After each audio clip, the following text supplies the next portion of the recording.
Alright, so today we will start off with chapter 3. Actually this lecture was going to be done by Vinod by Kapasi, but yesterday at about 10 o'clock at night I got a message that he can't make it, so I've compiled this in a very short period of time. It was up until half 12 yesterday night, and so I've managed to get it. So please bear with me if the details are a bit sketchy, but we will try our best. In the series, we've been looking at Tattvartha Sutra. We've looked at chapters 1 and 2, and now we're going to be starting with chapter 3, 4, and then moving on forwards. So what chapter 3 and 4 deals with is, it's looking at the Jain universe. So essentially you can say that this is Jain cosmology, looking at the entire Jain universe. Chapter 3 will deal with the middle level, that's where the humans reside, and also the hellish beings. And then the following chapter, chapter 4, will look at the heavenly beings. So before we start off with the verses, it's very important to understand what sort of the Jain scriptures depict as the Jain universe. Very commonly, this particular structure is depicted, and so almost like a periodical at the base, then a flat middle level, and then sort of going up, and then so it's almost depicted as like a human being. So with a human being with arms at the wide and then feet aside. So that's Lok Purush. So that's another term which is mentioned, that it's very much similar to how a person is standing. The other description given is you could have a pot put sort of upside down, and then you have another two pots stacked on top of one another, and you get a following shape. So what are the salient features? That we humans stay in the middle region. Then there is going to be 7 hells which are one after the other, and on the top part, which is called the Urdhva Lok, that's where you'll have the heavenly beings. And Sidshila is right at the very top. So that's what we aspire to. So that's we will discuss it a bit next week, but it's a very kind of misconception as to what heavens mean. When we say, okay, I want to go to heaven, heaven has got 2 meanings within Jainism. Heaven actually means Devlok, which is the heavenly beings, and according to Jains, heaven also means the Sidshila. So that's the ultimate heaven which you want to be. So generally, that's a very important distinction, because if you look at Abrahamic faiths or any other faiths, when they say we want to go to heaven, one has to have that kind of distinction. What do we mean? The dimensions of this universe are very large, and what they have mentioned is in terms of Raju or Raju. So they say that from the middle to the bottom is 7 Raju, and from the middle to the top is 7 Raju, so 14 Raju. So that's the dimensions given. The numbers, Raju, literally, if you look at the scriptures, is depicted as, translated as ropes. And you can actually conceptualize that in the olden days, ropes is a unit of measurement. So if you wanted to measure anything, you would take a rope and do some measurements. There is no consensus as to what does 1 Raju mean. But all what we can know, that it's a very, very large number. So we are talking of very large numbers. If you look through the scriptures, Jains are one of the, perhaps uniquely describe different kinds of infinity. If you look at mathematics right now, there is certain concepts of infinity, but there are also different kinds of infinity. Medium infinity, higher kind of infinity. So Jains are also very similar. There are some numbers which are numerable. Then after a certain levels you can't start counting them, so that becomes some kind of infinity, and there's also some kind of mega infinity. So what the other things are, that what we mean by Lok is everything within this region here. So everything inside this region is called Lok. And within the Lok, as we'll discuss in chapter 6 onwards, what is within this Lok? And so Jain says there are 6 things which are contained within the entire Lok. We are not talking about Earth, we are talking about the entire Lok, the entire universe. There are 6 fundamental entities which exist within this entire structure, whether it's hellish beings, whether it's a middle region, or whether it's the heavenly beings. And that's going to be Dharmastikaya, Adharmastikaya. And Dharma and Adharma is not religion and non-religiosity. It's got a very specific meaning, Dharmastikaya. So Dharmastikaya means an auxiliary cause of motion. If I wanted to move my hand, even if I do want to wish to move my hand from year to year, there has to be this Dharmastikaya present which enables movement to occur. So in some scriptures depict this as ether, they translate this as ether. So, but what Jainism means that it's some kind of entity, non-visible, But if that is present, only motion can occur if Dharmastika is present. Adharmastika is the opposite, which means it's an auxiliary cause of stoppage, something which stops certain things. So if something is moving it's in a constant state of motion, if you want to stop, then you need Adharmastikaya. Otherwise, you will just keep on moving for perpetuity.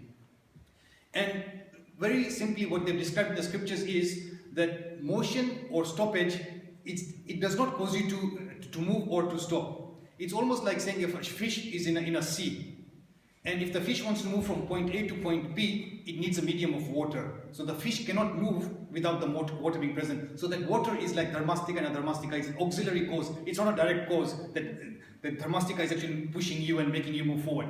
The will is yours, whether you want to move or whether you want to stop. So those are the two substances which are in the entire universe, Dharmastikaya and Adharmastikaya. Then you've got Akash, which is space. Then you've got Kal, which is time. And then you've got Jeev and Ajeev. So Pudgal, matter. So these are the 6 substances which are in the entire universe. Now, that's the universe. Then what's beyond the universe? All that white space outside. So that's what Jain says, that's Alok. In that Alok, there is absolutely nothing except space. It's not even vacuum. It's literally a vacuum, you can say. There is not a single molecule, there is not a single atom. There is just space. Nothing else, an absolute vacuum. So that's Alok, everything outside the universe. So even the Shit Bhagwan, people who have attained, they're still within the Lok. Essentially, and what's the definition of Alok? There is no Dharmastika and there is no Adharmastikaya. So if there is absolutely no something which is going to cause motion or something to cause stoppage, all what there is just space, empty space. So there are 3 regions. We've talked about Dharmastika, Dharmastikaya. And something very, very peculiar and very interesting, what Jainism says is Trastnadi. Now, if you look at the shape of the Jain universe, the middle layer, right from the top to the bottom, is known as the Trastnadi. So the rectangular box there, and you extend it all the way down. And what Jain says, it is only in that region motion can occur.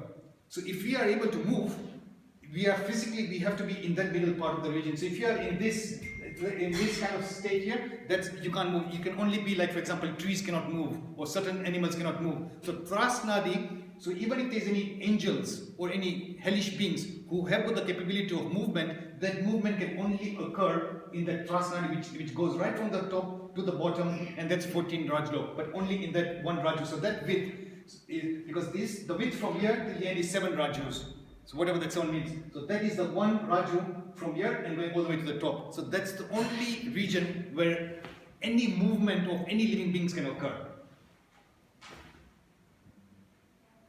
I mean, when we talk of Raju, different scholars and different people have tried to give some kind of guesstimate of how large the numbers is. It's not an absolute. Different people will come up with different regions. There's another term which comes as Yojan. Yojan is very often used in the scriptures to depict the length, dimensions. Some people say it's 8 miles, some people say it's others. But you just keep an open mind. So a Raju literally means a rope, is an order of magnitude comparable with a light year, and is defined as a distance which is abridged by a god when he flies uninterrupted through space with a velocity of that many yojans, about 20 million kilometers per second. Can you just imagine that, even just conceptually if you think of it, then any object, a Devlok, who can move at 20 million kilometers per second, and he's going to travel that in a period of 100 per second, 60 times the velocity of light. In general, the Raju is used as a relative than an absolute measure. So it's a very, very large dimensions we are talking about.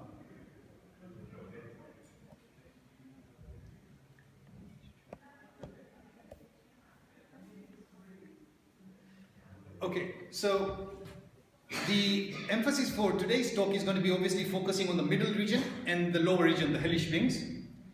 There are 7 earths or layers which are in the Netherland, below, and between each hellish there are some spaces. And if you look at the hellish beings, what they say is that as you go further down, it becomes much more unpleasant.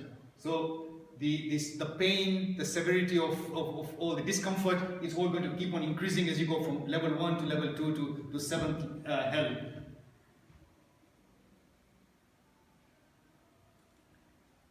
Total of 8.4 million hellish locations. We'll look at that later. Now, there's one interesting thing. Whilst I was doing this presentation, obviously it's quite, in a way, frustrating or depressing to read about all the suffering and all the gory depictions which they've given in the scriptures about the hellish region.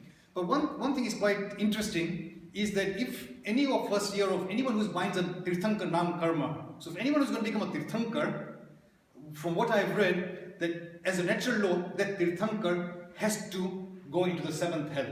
It's by definition that if you are going to become a god, so if Bhagwan Mahavir or Adeshwar Bhagwan of any of our Tirthankars who have become, or even any Tirthankars are going to become in the future, by a natural law, in one of their lives, they would have to visit the seventh hell. Not even the first hell, the fourth hell, the seventh hell. As you know, Bhagwan Mahavir, I mean, when he poured some molten lava into one of the farmers or years, he had to bury and he went to the hell. So in one point of their life, they have to go to the hellish regions.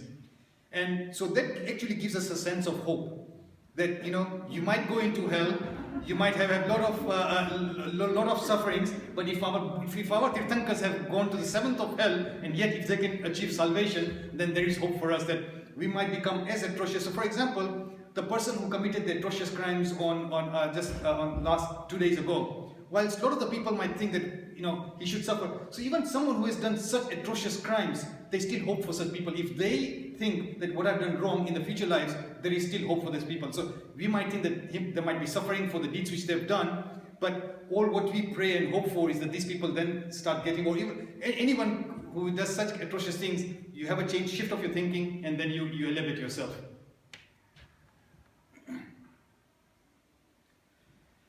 Okay, so the first thing, let me see let's understand what they mean by the middle region. So what we've said in the Jain cosmology, there is a region which is at the bottom, there is a middle layer, and there is going to be the heavenly region. What they say in the middle region consists of Mount Meru. So for example, if this is Mount Meru, then there will be circular rings of islands and water. Islands and water keeps on increasing. So for example, this is Mount Meru, then you will have, which is Jambudvip. So we believe that we are in Jambudvip, which is the inner circle around Jambudvip. Then there will be some ocean all around it. Then there will be another island twice the size of this. And then again some ocean. And then another region which is again twice the diameter of this region. And keeps on increasing. The circular keeps on increasing and increasing. Now one might think that how many islands are there in the middle region? And what they say in the scriptures, that it's innumerable. You cannot count them. 8, 9, 10, it just keeps on increasing. It is not infinite, because as we know, that the middle region has got a finite dimension. So you cannot say that you can have infinite number of going on. It is so many that we can't count. Too many to count within that region, but it's not infinite. So it is innumerable, but not infinite, a number of concentric circles. So what they say, in Jain iconography, we find innumerable colorful paintings which depict this doctrine. The inner part of the flat middle world consists of a flat round disc named Jambudvip. So we are staying in the Jambudvip.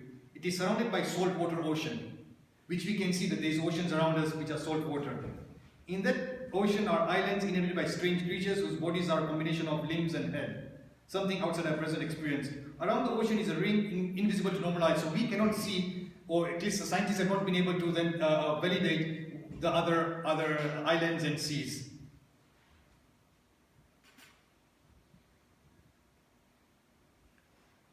And as you can see that each ocean and dweep has twice the diameter of the previous one. So this is another depiction of again the same lok. And so here we can see the hells increasing here, the middle region, and then the heavenly beings. According to Svatambas or Digambars, they then differ. Some people say there are 16 hells, some people say there are 12 hells. So there's some bit of between both the faiths, but at least there are at least 12 to 16 heavens there, and then you would have the Sichila right at the top. Again, you've seen that this is the dimensions given on the left hand side, the Rajus. So each one is one Raju, the dimension. and then the thrust nadi, which we are talking here. So that's where the movement occurs. So for all heavenly or earthly beings or animals or devilish beings, anyone who's got the capacity to move has to occur within that tubular structure.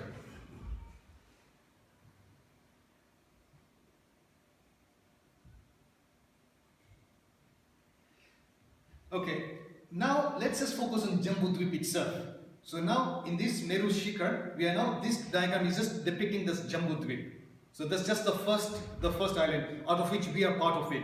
So in this Jambudvip, the first interesting thing to note is that in this diagram there is sun and a moon and a sun and a moon. So according to the Jain belief, there are two suns and two moons.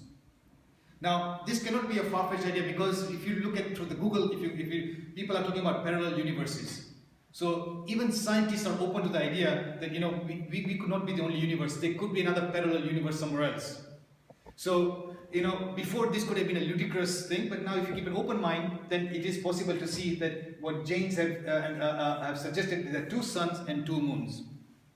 So that's the first thing to look at. Now, Jambudvip, according to the scriptures, those are my notes there, so I'm just scripting. So, two sun and two moons. Jambudvip says it has got 6 mountain ranges in this island. So, if you've got 6 mountain ranges, that means there are 7 regions in that area. So, as you can see, the first one, Bharat region. So, that's where we are. We believe that we are in this southern part of this Meru Shikhar, Bharat region. Then there is some mountains. Then another region, then Himvant region. So the ones which are with the arrows, those are the 6 regions which are actually mentioned. So Bharat, Himvant, Harivrash, Mahavidya region, which is right in the center, Mahavidya region. Then you got Rambyak region, Hiranyavan, and then Airavat region. Now, what's again from what the research which when I was reading through this, what Jains say is that, or what the scriptures say, that the Bharat region and the Airavat regions are absolutely parallel to one another. So we know we go in a time cycle. First Ara, second part of the time cycle. So we are right now in the 5th part of this time cycle. So what's happening here exactly mimics what's happening in Airavat region. So there is an exactly identical parallel world to Earth on the opposite side. So it is, and so there'll be humans staying there, similar to this Bharat region here, and having the same time cycle as us. So when we go into the 6th time cycle, they go to the 6th. When we go to the 1st, they'll go to the 1st time cycle. So that's another interesting thing to note what's mentioned in the scriptures. Okay, other thing which is mentioned in the scriptures is the 3 KB, the 3 karma bhumi. So what does that mean? So karma, what Jains say, that in this Jambudvip here, out of which we are in this Bharat Kshetra here, there are certain regions in this region where people have to work to earn a living. So karma, you have got the choice to work. And the other part of the regions is known as Bhog Bhumi. So Bhog Bhumi, what does Bhog Bhumi means? That one does not have to earn to make a livelihood. The environment is so conducive that, for example, what they call is Kalpa Vraksh. Whatever whatever you require, whatever you need, you just make a wish, and there will be some trees which will fulfill your wish. So there are supposed to be like 10 wish fulfilling trees. I want food, I want shelter. So you just probably go under a tree, you make a wish, and you will, all your needs will be satisfied. In that region, in that kind of region, there is just happiness. There is no jealousy that I want this, because everyone's needs are met. So there's not a question of let me take something from you, no stealing. So it's supposed, and in those regions, religion is not actually practiced, because when you are in a state of sheer happiness, people don't think of religion. So those are just bhog. You just enjoy. You are born in that region. You've earned those karmas, and you're just enjoying. So what Jains say, that there are 3 karma bhumis. And the 3 karma bhumis are Bharat Kshetra, Mahavidya Kshetra, and Airavat Kshetra. So the Bharat Kshetra is right now right in the southern part. The Mahavidya Kshetra, which is right in the central part, Mahavidya Kshetra, and right at the top Airavat. So these are the 3 karma bhumis. So that's where people or humans can be born. You have to sort of make an effort to make a living, and also places where you can practice religion. And so now that leaves with, if there are 6 regions, no, so there are 6 mountains, there are 7 regions in this area. So if you have got those, the 3 regions which are karma bhumis, that leaves you the 4 regions as bhog bhumis. So all the other Himavant, Harivrash, which is the Ramyak region, and right at the top, Hiranyavant region. So these are the 4 regions which are known as bhog bhumis. So if one is actually born there, you just, it's a pure life of luxury, whatever you want to your needs are actually met by wish fulfilling trees. But it still, the scripture says that there are actually 6 bhog bhumis. So you actually got 4 regions there. So where do the other 2 regions come from? So what they say that in the Mahavidya kshetra, in the middle region, although it's a karma bhumi, there are 2 special locations which are called Dev Kuru and Uttar Kuru. So part of that middle region, there are still 2 more regions where you can actually be bhog bhumi. So that gives you total of 6 bhog bhumis. So 3 karma bhumis and 6 bhog bhumis. I've discussed about the parallel world. So Bharat region and Airavat, absolutely parallel regions. Now, another interesting thing is that a lot of the scriptures say that there are 15 karma bhumis. Now we'll wonder, we've just counted that there are 5 karma bhumis here. 3 karma bhumis. We just said Bharat kshetra, Mahavidya kshetra and Airavat. So these are the 3 karma bhumis. So where do you come up with 15 karma bhumis? So now what's interesting to note is that, so this is Mount Meru, this is Jambudvip, which we are here, and everything this has been discussed is about just this first island here. So we are here, Airavat will be here, Mahavidya kshetra will be right in the central point. So this is what we've been discussing here. So what the Jain scripture says, now you've got an ocean, and after the ocean you've got another island which is twice the size of this. And what they're saying is exactly this second island has got almost double of everything here. Double of number of mountains, it's so much, twice the size of this. So there'll be 2 Bharat places there, there'll be 2 Airavats in that region there, and there'll be 2 Mahavidya regions in that second island. So that's the second island. And what Jain says that that's the second one. There's another 3rd island around this one, which is again has got twice of this one here. But what Jain says that humans can only be born in Jambudvip, in the second island, and half of the 3rd island. So let's see, this one has got 3, the other one will have actually got the double the size of the first one. So for example, if in this region here, we've got 1 Bharat region. In the next region, in the next island, there'll be 2 Bharat regions. And in the 3rd one, there'll actually be 4 Bharat regions. But out of those 4, humans can only be born in half of them. So in Jambudvip, it's just 1 Bharat. In the next island, there'll be 2 Bharats, so that's 3. And in the 3rd island, rather than taking the 4, you're only taking the half of that island. Because according to the description in the scriptures, you can only be born in 2.5 of these islands. The first island, the second island, and the 3rd one, just half of it. So that gives you that 5. So you can now see that you can have 5 Bharats, you'll have 5 Mahavidya kshetras, and you'll have 5 Airavats. So that gives you the 15 karma bhumi. So according to the scriptures, these are the 15 locations from where liberation can occur. Because liberation can only occur from the karma bhumi, not even from a bhog bhumi. You can only achieve salvation from any of these 15 karma bhumis. And so those are the 15 different locations where humans can be born from. And so these are the islands. So here A is Jambudvip Island. Second, the B island is the Bhataki Island, that's the second one. And the 3rd one is the Pushkardvip Island. So these are the 3 islands which they're mentioned. Any questions? Why 2.5? Why not the full in the 3rd one? I mean, I think there are certain questions which you have to take. So for example, you can say why there are 24 Tirthankars, why not 25 Tirthankars? So there are reasons why the natural law, why it is, it's given in the scriptures. It's so difficult to know that, well, why is it that after the 2.5 humans cannot be born. The scripture says that in the oceans of the other islands you can still have animals being born, but humans can only be it's within these regions here. But you know, those are difficult questions to answer, because as it is, this is in itself is a leap of faith for one to believe in this. Is that there one say parallel universe? So the parallel universe, I mean, by its Bharat region, and there's Airavat here. So that's that's what the scriptures say, that whatever is exactly happening here is actually happening in Airavat region, right to the top. So that's a parallel region. So there'll be humans there having the same time cycle as us here, the fifth ara, the fifth part of the time cycle. And then, so that's what I mean by the parallel universe.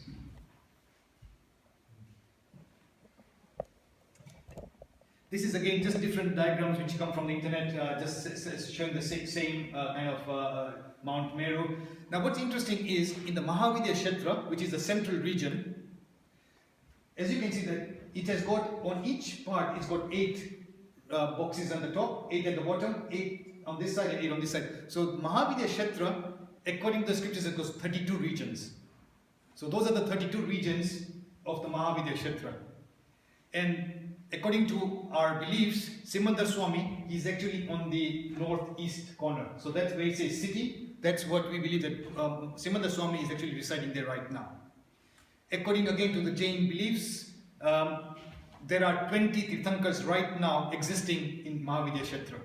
So that's another belief. So, Yug Mandar, Bahu, Subhahu. So on the, just where it says city, the one at the bottom is Yug Mandar Swami is there.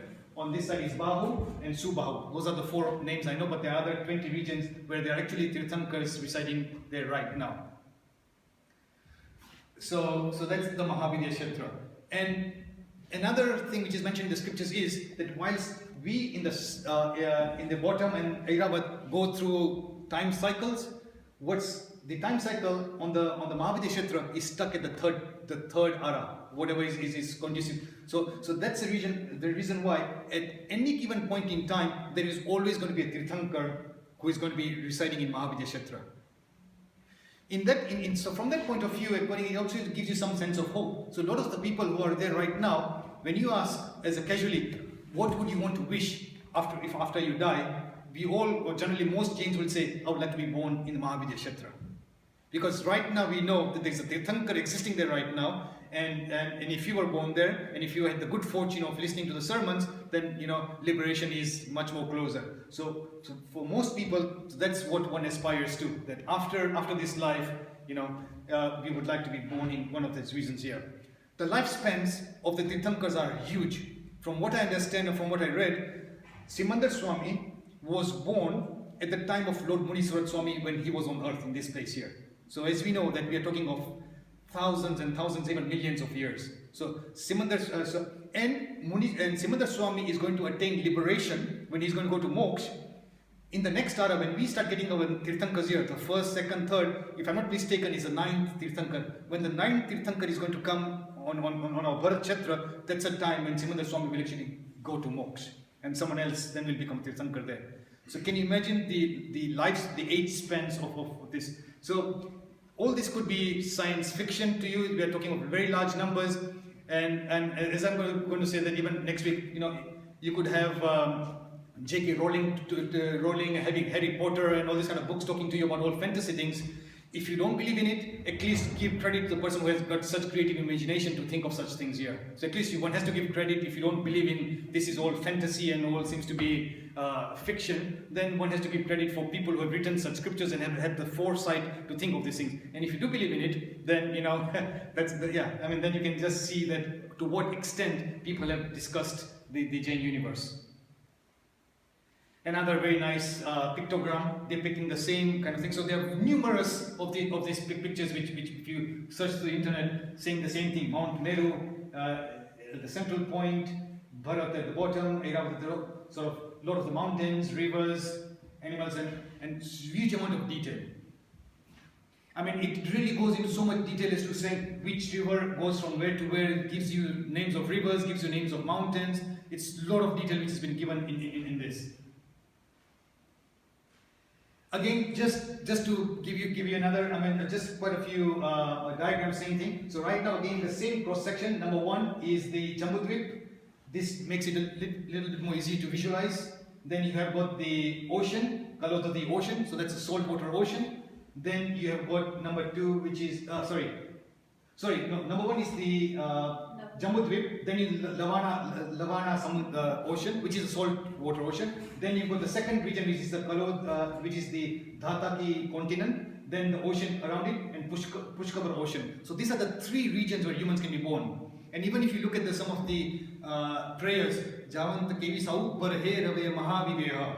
So this prayer is recited when we do Chaityamandan. So when we go to the Derasar, so Javant Kevi Sau. So what does that say? Wherever there are sadhus, Javant Kevi Sau Barhe, which means Bharat, Barhe Ravaya means Airavat, Barhe Rave Mahavidya. So that's Mahavidya region. So even in the prayers you can see that which we recite very commonly when we're doing Chaityamandan. So this kind is mentioned that these are the three regions. So these are the three regions where even sadhus will be born: Bharat, Airavat, and the Mahavidya kshetra of not only Jambudvip but even other regions, the Dhatahikan and the Pushkar Ocean, the 2.5 regions. Again, to sort of stretch your imagination further, what the scriptures then says is that on the 8th island, so out of all these concentric rings of islands, it's called Nandishwar, and scriptures say that there are 52 eternal temples in each of the 4 directions.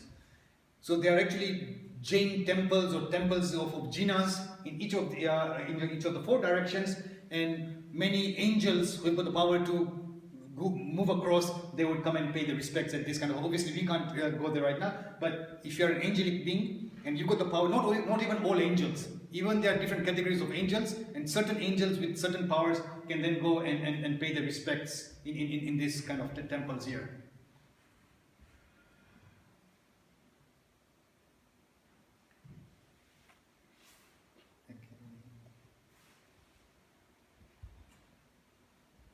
Okay, that's fine. So I'm just different regions.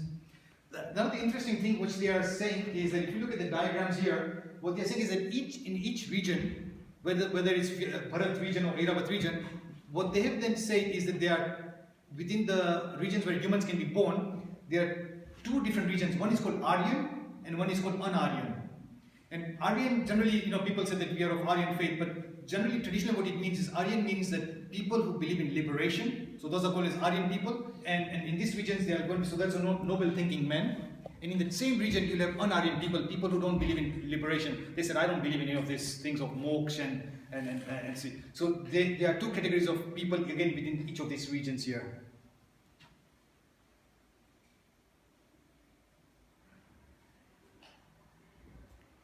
Okay, I mean, you can read this. I'm just saying if there's anything extra. If you search the internet, there is lots of information available. If this arouses your curiosity, there is lots of information available. Mount Meru. Okay. So this is another diagram, just starting from this is the middle region and then going upwards. And you can see that according to this diagram, it's suggesting that all the constellations, the stars, the planets, the moons, and the sun is up to sort of kind of that kind of region, above which, even beyond that, is where the heavenly beings are. So that's also quite interesting to see that sort of whatever we see in terms of the astral bodies and all the galaxies and everything is sort of coming up to that. So we are right now sort of in the middle region here. Those extend up to there, so the kind of the universe, and above that again there is still the heavenly regions. So now we are starting off with the actual verses of the Tattvartha Sutra, and the first sutra then starts saying that there are 7 earths. So these are now he's talking about the hellish regions, and in a nutshell, what they're given the 7 names of these hellish regions, and the names depict what kind of environment is in that area. So as you can see, that the further down you go, the darker it's going to become. So they're given some kind of descriptions. Like the first one is like Ratna Prabha, you like jewels. So the environment there is more like the jewels. Then like sugar, like sand, like smoke. So like when you come to the 5th, it's all very smoky, dark. There is no sunlight. It's kind of pitch dark. And then 6, you like darkness. And then 7, absolutely pitch darkness.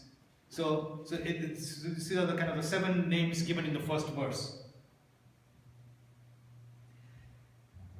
The second kind of regions, the second verse is kind of saying that within each region, how many hells are there? And from what I understood is, like, for example, you can say we are in Europe, Europe is a continent, America is a continent, Africa is a continent, and how many actually countries are there within this continent. So I think from what I understood from this is you then have to have what they're trying to suggest that in the first hell. So if let's look at the picture. In fact, maybe it's just at the next one. Right. If you look at this picture here, it's actually saying that in the first hell there are 3 million hells. So within that region, there are going to be 3 million hells. Then in the second region, they have 2.5. The third one, 1.5 million. So that second verse is actually now giving you a kind of account of how many hells there are within each of those regions here. Yep, so as you can see, 30, 25, 15, 3, and it all ends up to 8.4 million. So if you combine all the total number of hells within each of those 7 regions, they'll all add up to 8.4 million.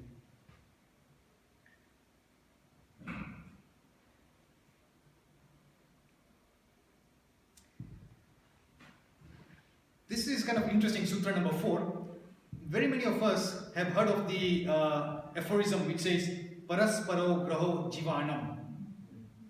And if you know what that translates into, that all souls are independent and interdependent, or all souls render assistance to oneself and one another. So that's, it's sort of a kind of a very common saying which is which is depicted for the Jains.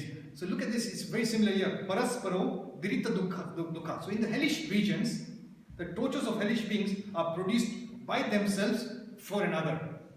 So rather than, so it's almost like saying that I'm independent, and in these regions here, we are all going to be, I'm independent and interdependent to help you. There, I'm going to create problems for myself, self-created problems, and I'm also going to create problems for others. So I'm going to give dukh to myself, and I'm also going to give dukh to you.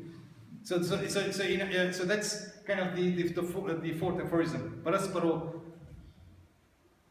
And I think when you start reading, what's very interesting is when you start reading the scriptures, if you start knowing the terminologies, it actually gives you a little bit more, even more interest to understand what's going on.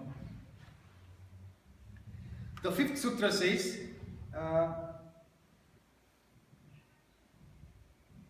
okay, so what this is saying is that there are some angels who are not, angels can be born in different regions according to the Jain cosmography. So if you look at, according to the Jain scriptures, what it says angels, there are 4, I mean that's the topic of next week, but there are 4 types of angels, out of which only 1 category of angels are in that kind of heavenly regions, which is going up. So that's only 1 category of the angels.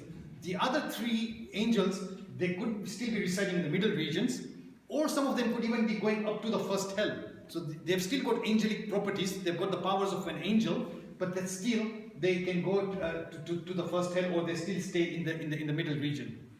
It's only 1 category of the devas who actually are privileged enough to stay in the upper region. So what this verse is saying, that there are some Asura Kumaras, so who are angels, and they would still come to the hellish regions and give torture. So they do not have a very positive attitude, so they take pleasure in giving punishment to others. Now, Sutra number 6 talks of the lifespan in these regions. Again, the lifespans are huge. We are talking in terms of huge scales. And again, it discusses the severity of pain, the harsh environmental conditions. One thing which comes up to sort of, you might think about, if there's so much pain, why don't they commit suicide? So, if there's so much pain, why wouldn't they want to then say that I just can't bear these pains here and let me just commit suicide?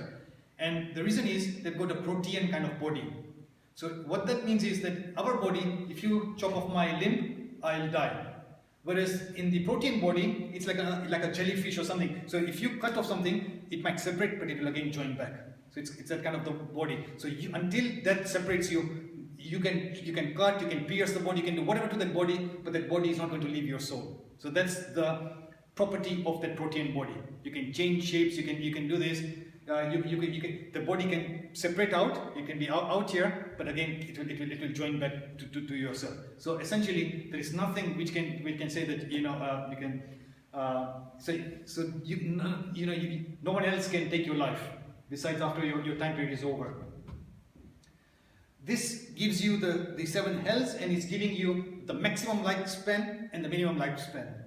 And Sagarapam again is a time scale which you're talking of millions and billions or even trillions of years. So I think all what you can then just appreciate from here is that it's a very long period of time. So those are the just few verses which describe the Hellish region. So the next few verses are now going to be describing the Jambudvip, which we have discussed quite a lot. So I think we'll go through it in a little bit faster, and if there's anything you can stop me. So the sutra number 8 says, it's saying, the oceans and the continents have got twice the breadth of one another. So this is now saying that as you have these concentric circles, each one has got twice the dimensions of the other. So if this has got 1 lakh diameters or 1 million the diameter, the other one will be 2, then 4, and then 8, and so on and so forth. In the middle of these concentric circles is Jambudvip, which is round like the disk of the sun, and yeah, so it's basically saying there's Jambudvip right at the center. The next one again now gives you the description of the Bharat. So you can look at the translation of the Sanskrit verse, and it's again, you can now make out, it's giving you the names of those different regions. Bharat, Videha, you can actually pick up from there. So Videha, so it's now giving you the names of the 7 regions of Jambudvip, so which we have discussed, Bharat and all the other 7 regions there.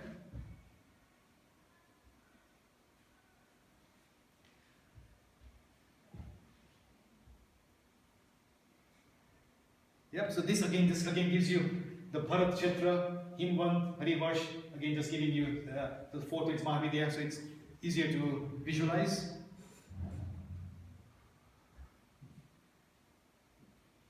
And those are the names of the mountains which are separating the 6 regions.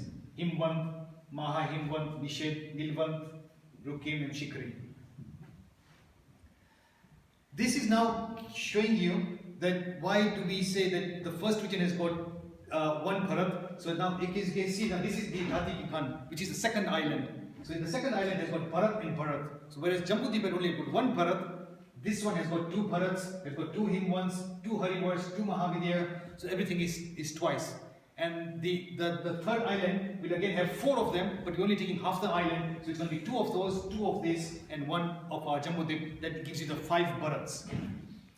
Also, it's very interesting to know sometimes that if you have an open mind, sometimes we think of Bharat as Bharat means this. This is quite unique that we mean Bharat means India. But now you can see that Bharat is a generic name. Bharat does not just mean India or this particular area. So right now you can see, who knows, does Bharat mean south? So because if you say that I'm staying in the southern hemisphere, southern could be anywhere. So this could be a generic term. So rather than saying Bharat really literally means India or the kind of the Indian region. So it could be a very generic term. So I think one has to have an open mind when you start reading this, because it's not saying this is Bharat and then in the next island this region is going to be called something else. They're all called Bharats.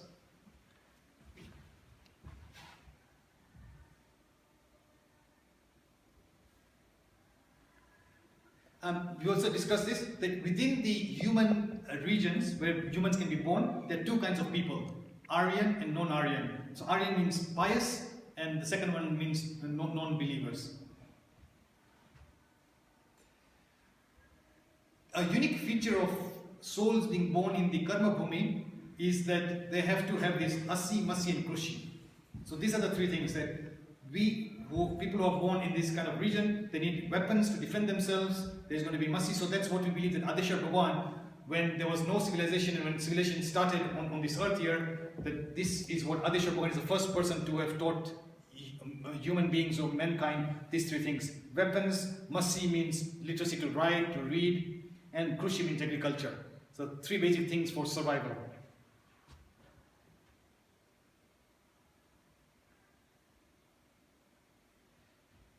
What it also means is that if you are in the karma bhumi, only from the karma bhumi can you go to somewhere which is greater than the 3rd heaven. So as you know that in the hellish, in the heavenly beings, there are 16 different heavens. So if you wanted to go to the 4th one, the 5th one, which just shows that it's only in the karma bhumi you can actually do amazing amount of spirituality. So if you are born in any of the other regions, you are only limited up to the 3rd heaven. So if you're in a bhog bhumi, you have just enjoyed. And perhaps out of good deeds, you die and you're born in another heavenly being, you can only go up to less than the third heaven, first heaven or the second heaven.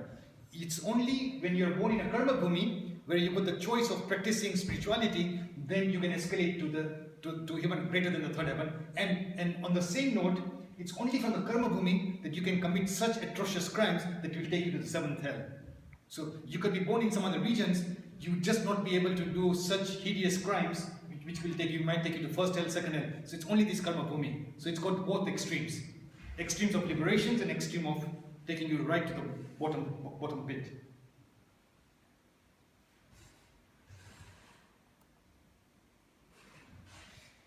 The 17th and the 18th verse, what is it? Manushya netirincha vaduma vadu ayushya tran palyopa. So this is now giving you the how much lifespan is within these regions here. If you look at that, so it's also giving you not only, so this shows that in the different time periods we are in, that how much lifespan can humans have. So we are in the fifth time period, Tushma, sorrow. So 21,000 years is what Jains believe is this era. Maximum height is around 6 feet, and maximum age people live up to is about 130 years. But as you can see in the different regions, how much bigger people had sort of much bigger bodies than what we have right now, much bigger lifespan. And then so this is kind of a depiction of and as you go to the next, the sixth, 21,000 years, one hath, just like these heights might be just up to one hand long, and then age 16 to 20 years, and that's the end of your lifespan. So it's kind of degrading as we're going along. It's also given kind of the lifespans of how different Prithvikai, Apkai, so plant beings, water beings, fire beings, how many kind of 10,000 Borash, and so it goes into so much more detail and gives all that information. Another very interesting pictogram. The first ara, because if you had huge bigger bodies, the number of ribs, they've given you a count of how many ribs people would have been born. Because if you have now got a very giant body, how many number of ribs would you have compared to right now us? Probably, I don't know, what is it, say 16 or 32 ribs. So right now, that's the fourth ara. And the fifth ara, I don't know, maybe it's 16 ribs. I don't know how many ribs we have. But so that was kind of how big people, the size of the humans at that stage. And then giving you kind of the different area, how time progresses. So we are in the fifth time cycle, as we believe, from the Jain perspective. Then sixth one, and then it's going to start with the first, second, and third. So even within our time cycle right now, the first, the second is almost like a bhog bhumi. So there's absolute happiness. So if you were actually born in the first ara, it is the first ara from the positive side. So not from the So this is dukh, and now its happiness is starting from here. So from this level here, it's happiness, and you could almost become like, it's called, in the scriptures, it's called Yugalic period. Twins are born and they give a lot of description of this region here. But salvation cannot be achieved in this first and the second, because again you're in a state of utter happiness. And when you are in a state of utter happiness, there is no spirituality. There is no Tirthankar born. So Tirthankas are born in the third ara. So third and the fourth, between the third and the fourth, so mostly in the third, and Bhagwan Mahavirya just edged across into the fourth, just very by little margin into the fourth. So the Tirthankars occur in the third ara, slightly extending up to the fourth ara. So that's the when Tirthankars are born. Yeah, again the fifth and the sixth. Okay, so I think that ends my some nice quotations which I've read. I think I can understand it's a bit too small to read. Again, these are some quotes from Rakesh Bhai. The first one says, "The power of love is like a ladder. You can choose to climb up high and experience the bliss of devotion, or climb down and create a hell of selfish desires." The next one, "It is important to go to heaven after you leave." So it's important for us to go to heaven after we die, but it is more important to create heaven in someone's life before you leave. So that is such a nice quote. "A little faith can bring your soul to heaven, but a lot of faith can bring heaven to your soul." And the other ones are readable. There is a force in the universe which, if we permit, it will flow through us and produce miraculous results. Mahatma Gandhi, the American philosopher Henry David. The universe is wider than our views of it. We've got a limited capacity of our mind. All this is presented to us, but the universe is much broader than our views of it. Once you make a decision, the universe conspires to make it happen. Emerson. Only two things are infinite. Albert Einstein, the universe and human stupidity, and I'm not sure about the former. So that was quite a nice one. Your brain is the most complex object in the known universe. Please don't waste it. And this is again very important because according to the Jain scriptures, if you look through the different bodies, the one sense beings, two sense beings, this is the culmination of the highest evolution of any soul can achieve. A human birth with mind. Because there are again five sense beings without a mind. So again, it's such a pertinent that we are very privileged and to make the most of it. This universe is not outside of you. Look inside yourself. Everything that you want, you already are. Rumi. And one big universe, and I had the privilege of meeting you. So that was it's just amazing just to say that even us meeting one another in this huge cosmos. There must be some kind of linkage that also we have all gathered in this particular space here. So it really makes you think about the vastness of the universe. Some references here now for you, and some other Gujarati, because some of them you really need to get the essence of the scriptures rather than the English translation. You need to go to the Hindi scriptures. So this was a Gujarati one which had given a little bit more details. So thank you very much. Any questions?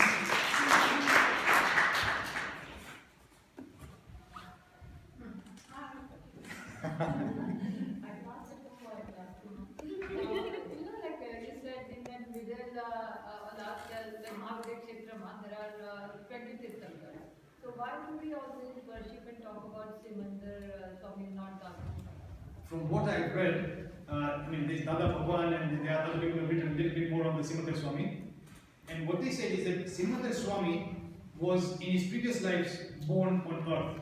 So he is actually born, as you can see, so if you are from Oxford or Cambridge and you had another colleague of yours in the same university, that's a kind of brotherhood bond of your old college or university. So there is that kind of affinity which Simandar Swami has of earth.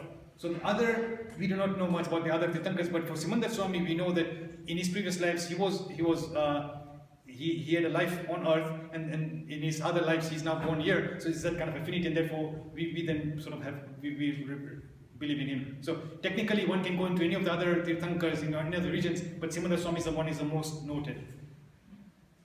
But again, these are all facts which cannot be proved. You just have to take from what you read and believe it or. Basically, like we feel we have the connection. For Tirthankar, it doesn't matter. Like for him, he actually will have affinity towards others. Yeah, they are Mitra. Yeah, so it would be on the other side. Yes, so we feel that because of this. Yeah, that's correct. Because Tirthankars are. Yeah, they are neutral. So sometimes ત્યાં પણ કે કોઈ મારા સાથ કે આચાર્ય મારા સાથ કે એમ કહેવાય છે કે મહાવિદ્ય ક્ષેત્રમાં જઈને પાછા આવે છે. What does that mean? I never understood that. Did you come into the last week's or 2 weeks lectures? Okay. What Jainism says, that's I think that was discussed, that they are, so when you talk of physical bodies, when you talk of Pudgal, so now that comes under the topic of Pudgal, matter. And according to matter, so Jains believe that there are different kinds of bodies or physical bodies one can have. So Aharak body, so we have got this physical body. Then there is going to be Tejas body, which is the fiery body. Then Aharak, Karman body, Leshya. So out of which one of the bodies is the Aharak body. Yes. And the Aharak body is called as the astral body. So, and I think even Vinod Bhai mentioned that last week over here. So it could be a very small kind of body. So what they said is that if you are a very elevated soul, typically a very high level monk, you then can have the capacity to say that I've got a certain doubts, or and you can create that body within you. That body can then travel across the universe, go to perhaps let's say Simandar Swami, because now the body is physically there. So it's like almost some body is sitting here and listening to what we're talking about. You can then listen to the sermons of Simandar Swami, and then you got the capacity of that body now to come back here and come back to yourself.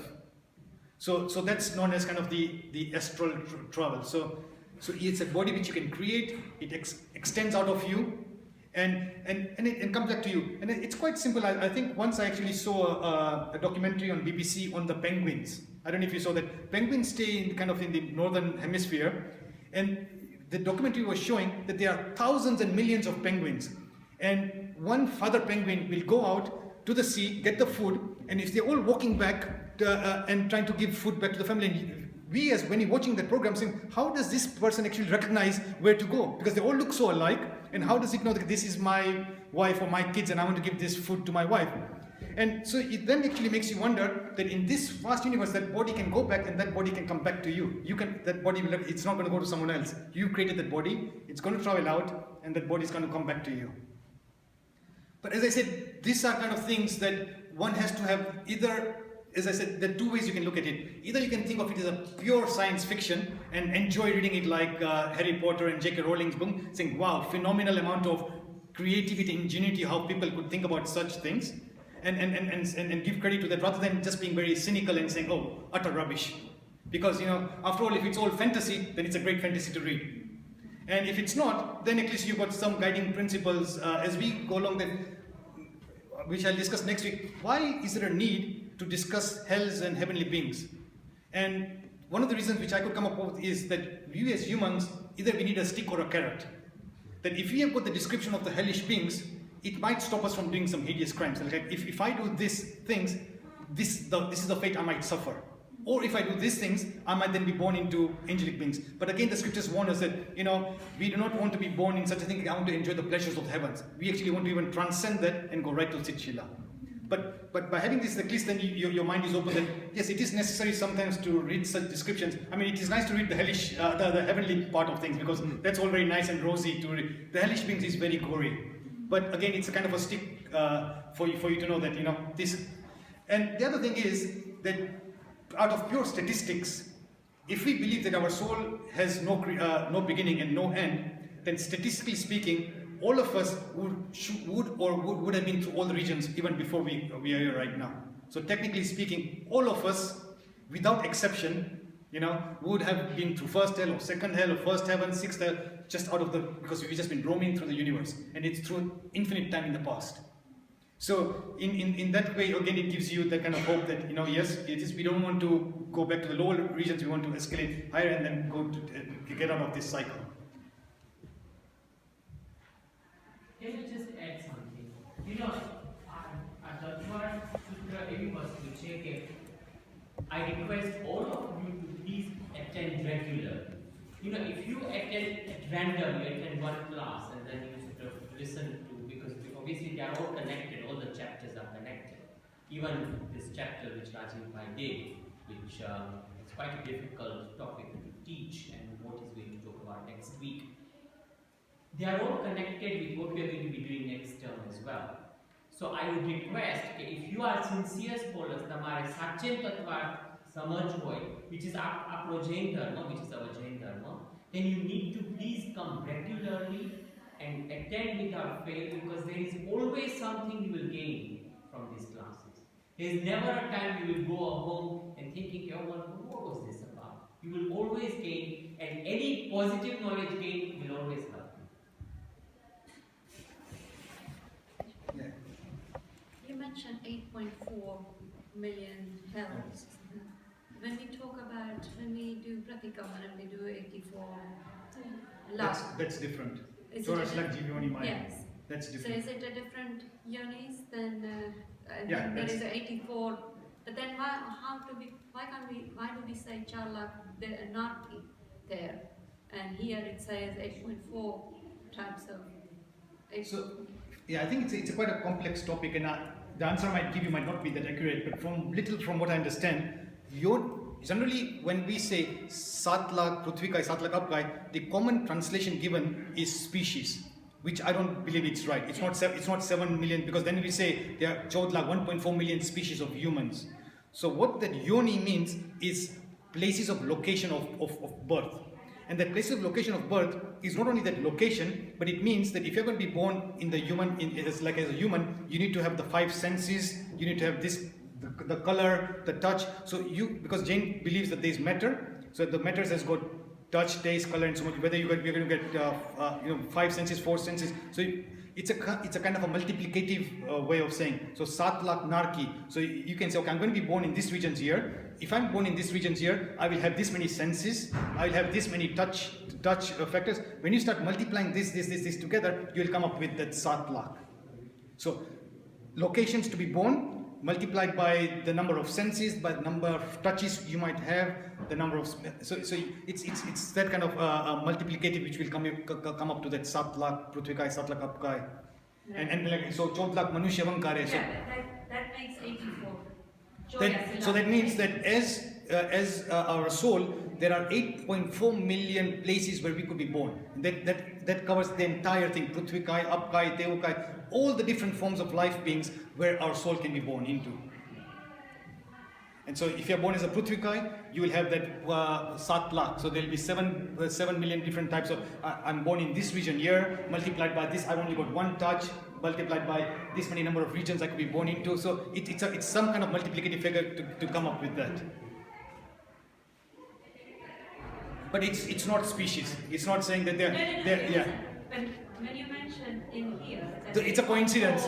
It's 84 million hells. It's a coincidence with the 8 million places where you could be born into. So 8.4 million, yeah.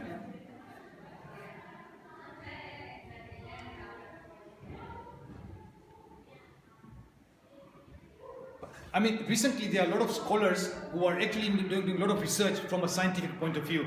There is Dr. Kochar I forget his name, something similar, and he's doing some very interesting studies whereby he's relating this to almost like science by saying energy. So what he was saying, in the hellish regions there is net negative energy, in the heavenly regions there is net positive energy. So he's describing all these regions from a pure physical point of view. So if you, for example, why can't you move from first heaven to the second heaven? Because the energy levels are so great that you just can't go through. So for example, we with our eyesight cannot look at the sun, because the radiance of the sun is such great that if we cannot look at the sun, so there is that energy level by which I cannot even look at the sun. So he's now describing that each of these regions, region number 1, 2, 3, has got its own set energy levels, and you cannot then cross that unless you got that power. So if you've got that body, the body then can sustain to say, I can move from region 1 to region 2 or region 2 to 4. But from an energy point of view, it's fascinating how people are saying that if you keep an open mind, there are different ways of coming up with, can we match up our Rajus, the dimensions, with what the scientific ways are doing, and people are coming up with differential equations and very hardcore marrying of spirituality and science. It's an absolutely fascinating topic.